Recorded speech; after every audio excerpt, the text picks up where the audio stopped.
পাশাপাশি জামে মসজিদের প্রতি হযরত মাওলানা মাহবুবুর রহমান সাহেব দামাত বরকাতুহু হুজুরের আলোচনার বিষয় হলো বেদাত কাকে বলে। স্যার হুজুর নিজের মতো করে একটা বিষয় আলোচনা করবেন ইনশাআল্লাহ।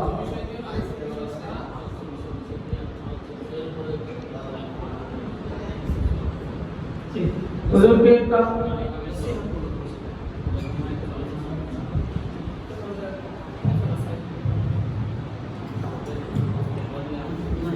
اللهم صل على رسول الكريم وعلى اللهم صل على محمد وعلى ال محمد كما صليت على ابراهيم وعلى ال ابراهيم اللهم بارك على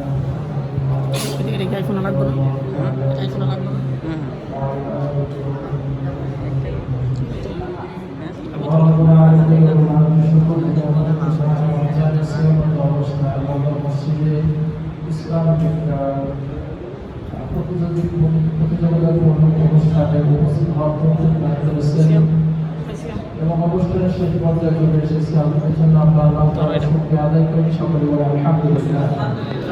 শেষ হয়ে লক্ষ্যগুলি দুরূদ সালাম রাসূল আল্লাহ সাল্লাল্লাহু আলাইহি ওয়াসাল্লামের উপর এবং তার সাহাবাদের উপর। সম্মানিত উপস্থিতি, আলোচনা ছেলেরা আছে এবং আশেপাশে মুরব্বীরা আছে, আমার জন্য যারা সকলে খেয়াল করে শুনি। আমরা আমাদের জিন্দেগিতে যতদিন আল্লাহ তাআলা হায়াত দিয়েছে, হায়াতে ইসলামের প্রাথমিক যে শিক্ষাগুলো সেগুলো আমরা উলামায়ে কেরাম থেকে শেখার চেষ্টা করব ইনশাআল্লাহ। মসজিদের ইমাম, মাদ্রাসা, উলামায়ে কেরাম যারা থাকে তাদের থেকে আমরা ইসলামের প্রাথমিক যে শিক্ষাগুলো সেগুলো অর্জন করার চেষ্টা করব। আজ আমরা বিশেষ করে বাংলাদেশে গ্রামগঞ্জ শহর বন্দর অধিকাংশ জায়গা পরিলক্ষিত হচ্ছে যে ইসলামের প্রাথমিক যে শিক্ষাগুলো সেগুলো মুসলমানের ঘরের সন্তান সে জানতে পারছে না।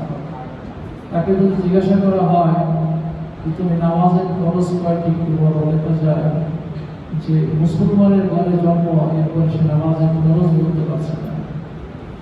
এরপরে কোরআন কারীমের তেলাওয়াত বা একটা সূরা যদি পড়তে বলা হয় এখানে সে পারছে না।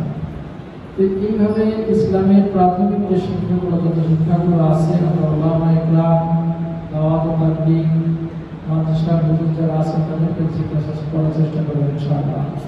দ্বিতীয় আরেকটা কথা সেটা হলো আমরা বর্তমান লক্ষ্য করছি যেহেতু অনেক প্রতিযোগী এখানে আছে, সেটা হলো গুনাহের কাছের ভিতরে একটা হলো মোবাইল। এটা খুব একটা প্রভাব পড়ছে স্কুল, কলেজ, মাদ্রাসা সব জায়গায়। আসলে ছেলেদেরকে স্মার্ট করার একটা বুলি নিয়ে যেভাবে মোবাইলের মাধ্যমে আমাদের বেড়ে ওঠা সন্তানদের মেধাকে খেয়ে দিচ্ছে, সেদিকে আমাদের খুব দৃষ্টি দেওয়া দরকার যে এই মোবাইল ইন্টারনেট থেকে যত বিরত থাকা যায়, নিজের মেধাকে সুন্দর রাখা যায়, ভালো রাখা যায়, সেই চেষ্টা করা। 3 নম্বর, আমরা দেখতে পাচ্ছি বাংলাদেশের গ্রামগঞ্জ শহর বন্দর সব জায়গায় নেশায় ছয়লা। স্কুল, কলেজ, অনেক ছেলে নেশাগ্রস্ত হয়ে নিজে ক্ষতিগ্রস্ত হচ্ছে, পরিবারকে ক্ষতিগ্রস্ত করছে, সমাজকে ক্ষতিগ্রস্ত করছে। সরকার বিভিন্নভাবে পদক্ষেপ গ্রহণ করছে কিন্তু দমায় রাখতে পারছে না। এই জন্য জীবনের একটা পণ করা যে আমি কখনো নেশা গ্রহণ করি না, নেশা ধরব না। নেশা কয়েকটা মাধ্যমে আসে, তার মধ্যে একটা হলো সঙ্গদোষী হয়ে যায়। এজন্য এমন কাউকে সঙ্গী বানাবো না যে নেশা করছে। এজন্য এর থেকে ফিরে থাকা। আল্লাহ তাআলা আমাদেরকে 3টি কথার উপর আমল করার তৌফিক দান করুন বলে আমিন। সুবহানাল্লাহি ওয়া বিহামদিহি, আশহাদু আল্লা ইলাহা ইল্লাল্লাহু ওয়া আস্তাগফিরুল্লাহ।